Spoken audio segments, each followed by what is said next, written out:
สวัสดีจ้าสวัสดีท่านผู้ชมทุกท่านนี่เป็นผลการออกรางวัลหวยฮานอย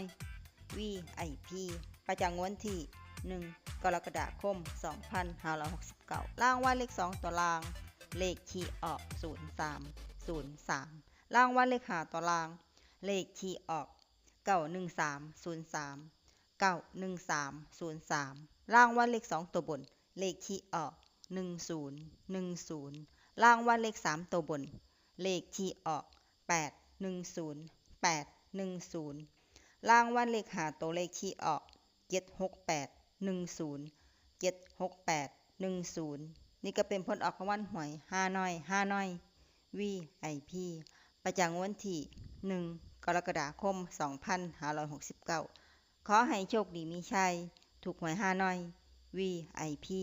ได้รับเงินกับทุกคนด้วยจ้าฝากไว้ในได้จากSubscribeกดติดตามและเป็นกำลังใจขอบคุณทุกท่านที่เข้ามารับชมและรับฟัง